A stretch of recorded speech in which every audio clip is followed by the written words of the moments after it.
Welcome to the Deep Dive. Hello there. Today we're tackling something, well, crucial for climate change negative emissions technologies. Absolutely. Cutting emissions is key, obviously. But many now agree we also need ways to, actively remove CO2 already in the atmosphere. To hit those Paris Agreement targets. Yeah. Exactly. But as we look at different carbon capture methods, like, say, direct air capture with geological storage, a big challenge pops up. Which Is is, making sure that CO2, once you've caught it, actually stays locked away safely for a very, very long time. okay, right. So what if we could capture that CO2 and lock it into a stable, solid material? Now you're talking. That's really the core idea behind our deep dive today. We're looking at an analysis of production routes for silicon carbide using air as carbon source empowering negative emissions. That's the one. We'll probably just call it this study as we go. Good plan. So what's exciting about this particular study? Well, it explores a process that doesn't just capture CO2, it uses it to make something valuable, silicon carbide. Yeah. And that potentially offers permanent, safe storage. No leaky underground reservoirs to worry about. Makes sense. And for you, the learner, listening in, this is your shortcut to understanding some really cutting-edge research. We'll break down the science, the costs, the potential, hopefully with a few aha moments. Definitely. So to really appreciate this new idea, this study says we first need to understand how silicon carbide is made normally, the conventional way. Right, gotta know the baseline. The main method today is the Atchison process. It's old, invented back in 1893. Wow. Okay. And how does that work? Basically, you take silicon dioxide, think quartz sand, pretty common stuff, and you react it with carbon black. Okay. But you need intense heat. This study mentions temperatures between 1700 and 2500 degrees Celsius. That sounds like it needs a ton of energy. It does, around 6.5 megawatt hours of electricity for just 1 ton of silicon carbide. That's what this study reports. And here's the catch, right? Where does that carbon black usually come from? Exactly, crucial point. Conventionally, it's made from fossil fuels, petroleum, methane, things like that. So the standard way of making CGSC actually puts more CO2 out there, or at least relies on fossil inputs. Kind of defeats the purpose if we're thinking negative emissions. Precisely. This study really flags that as a major limitation. And the recipe. The study notes a specific ratio. Yeah, about 1.7 parts silicon dioxide to 1 part carbon by mass. And the process also kicks out carbon monoxide, CO, as a byproduct. Right, CO. And not all the starting material becomes CZZ in one go. No, it's about 22.5% yield per run, this study says. But the good news is the unreacted stuff gets recycled back in, so material efficiency isn't too bad overall. Okay, so that's the old school Atchison process. Right. Now this study's big idea, electricity-based silicon carbide, EZIC using air for the carbon. How on earth does that work? Okay, step 1 is getting the CO2. This novel approach starts with direct air capture, DAC. Pulling CO2 straight out of the ambient air. Yep, using renewable electricity, of course. And this study mentions it needs some heat, but relatively low temp, around 100 Celsius. Achievable with a heat pump. Okay, CO2 captured. What's next? Convert it. The captured CO2 gets turned into electricity-based methane, e-methane. Process is called methanation. Methanation. Yeah. Sounds technical. Layman's terms. Sure, it's basically a chemical reaction. You take your captured CO2, react it with hydrogen H2 over a catalyst. And you get methane, CH4. Exactly. Methane and water. This study notes the conditions, temperatures 200 to 550 Celsius, pressure 1,200 bar, and it actually releases heat. It's exothermic. Interesting. The chemical equation is simple. CO2 plus 4H2 gives EH4 plus 2 water. But reality is messier. Always is. This study gives a practical energy input around 423 kilowatt hours of electricity to get a ton of e-methane. And the output isn't pure methane either. What's in it? Typically about 96% methane, maybe 2% leftover hydrogen, 2% unreacted CO2. For their calculations, the study simplified it a bit. Roughly 2.86 tons of CO2 plus half a ton of hydrogen makes 1 ton of methane. Okay, so air to CO2. CO2 plus hydrogen to e-methane. But we need solid carbon for the Césance reaction, not methane gas. Correct. Next step, methane pyrolysis. Pyrolysis, breaking it down with heat. Exactly. You take that e-methane and basically bake it without oxygen. It breaks down into solid carbon black, the stuff we need, and hydrogen. Is it energy intensive? Oh yes, it's endothermic, needs energy in.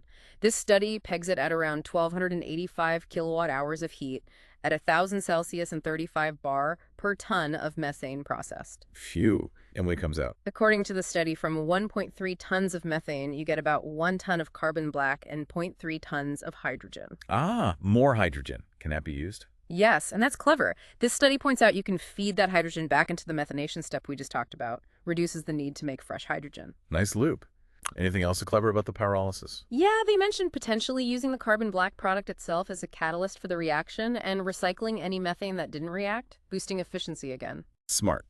So now we finally have carbon black made ultimately from atmospheric CO2. What's the final step to get ESIC? Here's where it loops back. This study proposes using the good old Atchison process again. A high temperature one. The very same.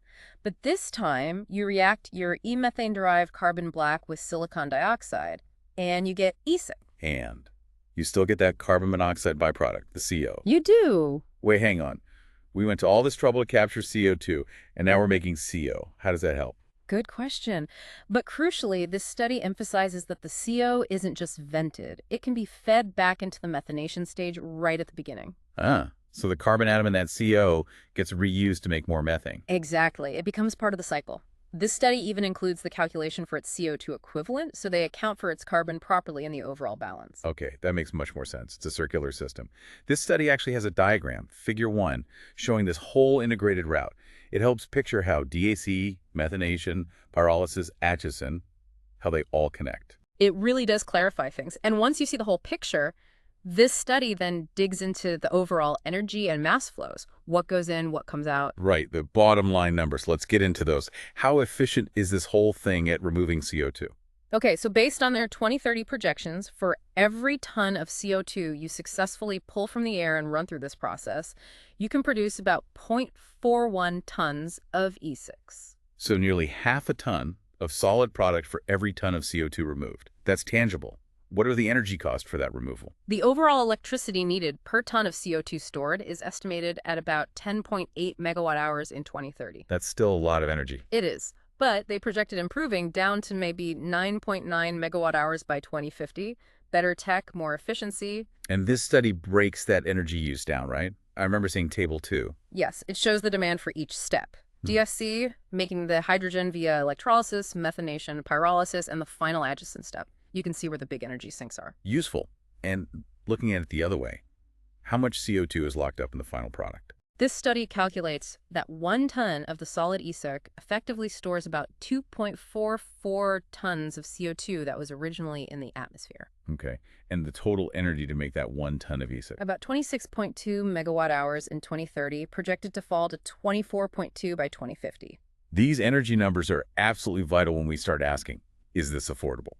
Which takes us straight to the economics. Exactly. This study does a pretty deep dive into the costs. They calculate things like the levelized cost of carbon dioxide removal at LCO-CDR. And the levelized cost of COC production, LCOSIC, standard metrics for comparing technologies. Right. They even give the formulas they used. So what's the verdict? How much does it cost to capture CO2 this way? Well, looking at figure 3 in this study, which shows the LCO-CDR projections for 2030, 2040, 2050, there's a clear downward trend over time. Why the decrease? 2 main reasons anticipated by the researchers. The process itself gets more energy efficient, and the price of clean electricity is expected to fall. Makes sense. And the study also shows how much that costs as energy. Right. Yes, and that share decreases over time, too, which is encouraging. Which parts of the whole chain are the most expensive? It depends if you include energy costs or not. If you ignore energy for a moment, the Atchison process itself is the priciest step. The final reaction. Yeah.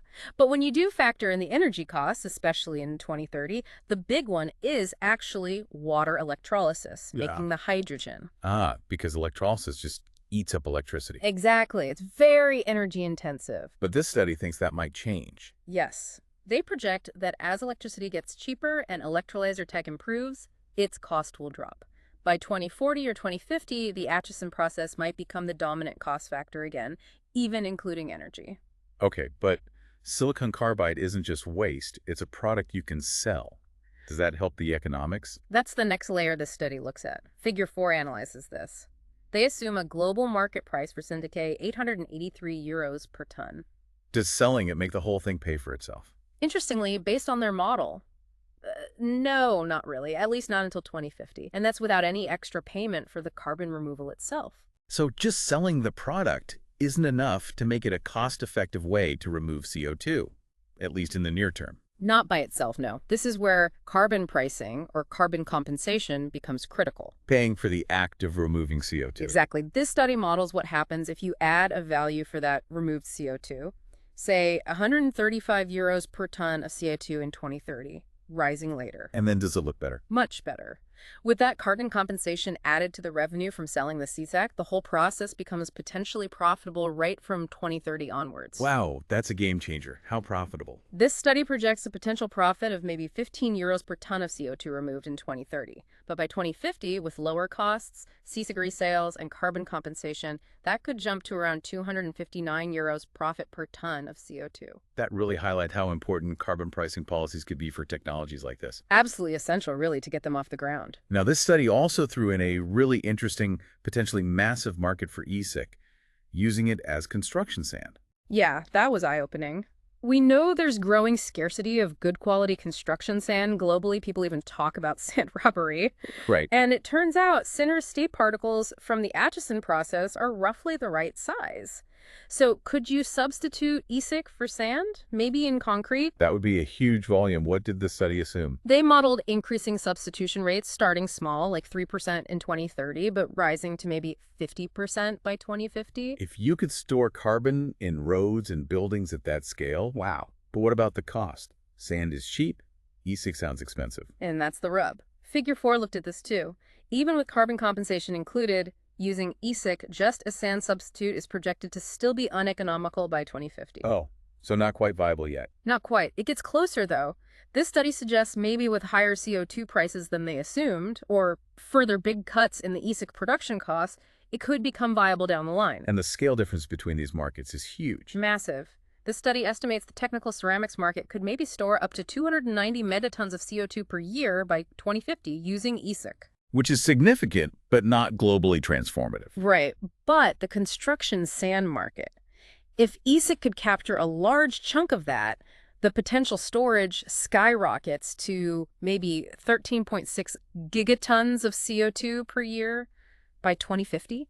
Gigatons. That's the scale we need to be thinking about for climate change. Exactly. It shows the enormous potential if the economics can be made to work for that application. And figure 5 in the study wraps up these LCOSIC costs nicely, comparing the different markets and CO2 price scenarios.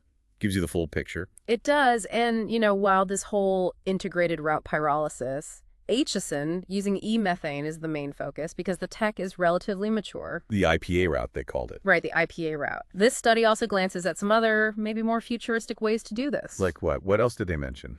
Well, they touched on using alternative carbon sources instead of e-methane, things like biochar or biomethane. From biomass. Yeah, the cost outlook is more uncertain there. It depends heavily on future biomass prices, but it's another avenue. Any more radical changes to the process? One really interesting one.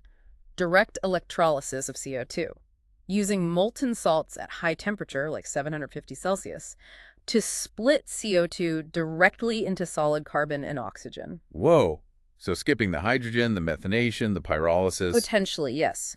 This study notes the theoretical energy demand is much lower, maybe around 2 megawatt hours per ton of CO2. Could be way more efficient. But it's very early days. Low technology readiness level, TRL, as this study points out, needs a lot more R&D. A potential game changer, but maybe for the longer term. Any other alternative production methods mentioned? They also talked about combustion synthesis, sometimes called self-propagating high-temperature synthesis, or SHS. Sounds dramatic. It can be. Basically, you mix the ingredients and ignite them, and the reaction produces so much heat it sustains itself, potentially much less external energy needed than the Atchison furnace. How would that work for CETA? 2 main ways mentioned. Reacting silicon metal with carbon or reacting carbon, SiO2, and magnesium metal. Both release heat but need some initial energy to kick them off. Interesting. And they mentioned a few others too. Yeah, briefly. Carbothermal reduction, sol gel, gas phase methods, even biomass routes. But this study noted the biomass options were too underdeveloped to include in their main economic comparison. Okay, so lots of possibilities out there. Considering everything in this study, what are the big takeaways? Where do we go from here? Well, a key conclusion is that while this IPA route using current tech is feasible, getting to gigaton scale negative emissions with e-cig by 2050 looks unlikely at the projected costs. So it's not a silver bullet for 2050 climate goals on its own, probably. Probably not at that massive scale, based on these numbers. However, this study really stresses the potential for this cleaner method to replace the fossil carbon used in conventional CESE production today. So even just cleaning up the existing industry is a big win, defossilizing it. Exactly. That alone would be a significant step. And the fact that ESIC is both capture and storage, and also utilization, that seems quite unique. It is. This study highlights that difference.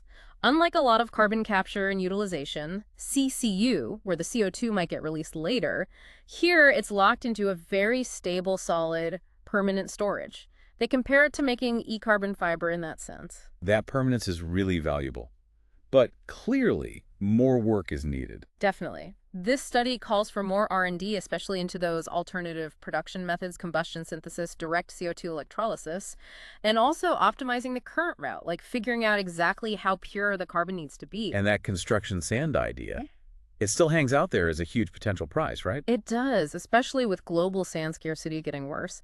This study suggested a CO2 price around 300 euros per ton in 2050 might just make it economically viable. So keep an eye on carbon prices and tech costs. Absolutely. So wrapping up, this study, analysis of production routes for silicon carbide using air as carbon source and powering negative emissions, really paints ESIC production as a promising way to get safe, long-term negative CO2 emissions. And helps clean up industry at the same time, turning pollution into a product. A durable, useful product, yeah. Okay, so to summarize our deep dive into analysis of production routes for silicon carbide, using air as carbon source empowering negative emissions.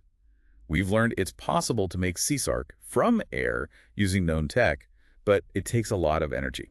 Economics look challenging, but improve over time, especially with carbon pricing. Selling into existing markets looks more feasible sooner than replacing cheap construction sand. Although that sand market offers incredible scale if the costs align. And those alternative production routes like direct CO2 electrolysis are really exciting future possibilities. This study gave us a really solid, detailed look at the potential here, the hurdles, and where innovation is needed most. Which leads us to our final thought for you, the learner. Climate change is urgent. We need advanced materials, and we need basic construction resources. So where do you think innovative ideas like ESOCs fit in? Should we focus on tweaking the methods we have now, or go all in on researching those potentially game-changing but less developed alternatives? Something to chew on. Keep exploring negative emissions and the shift to a defossilized world. Thanks for joining us on the Deep Dive.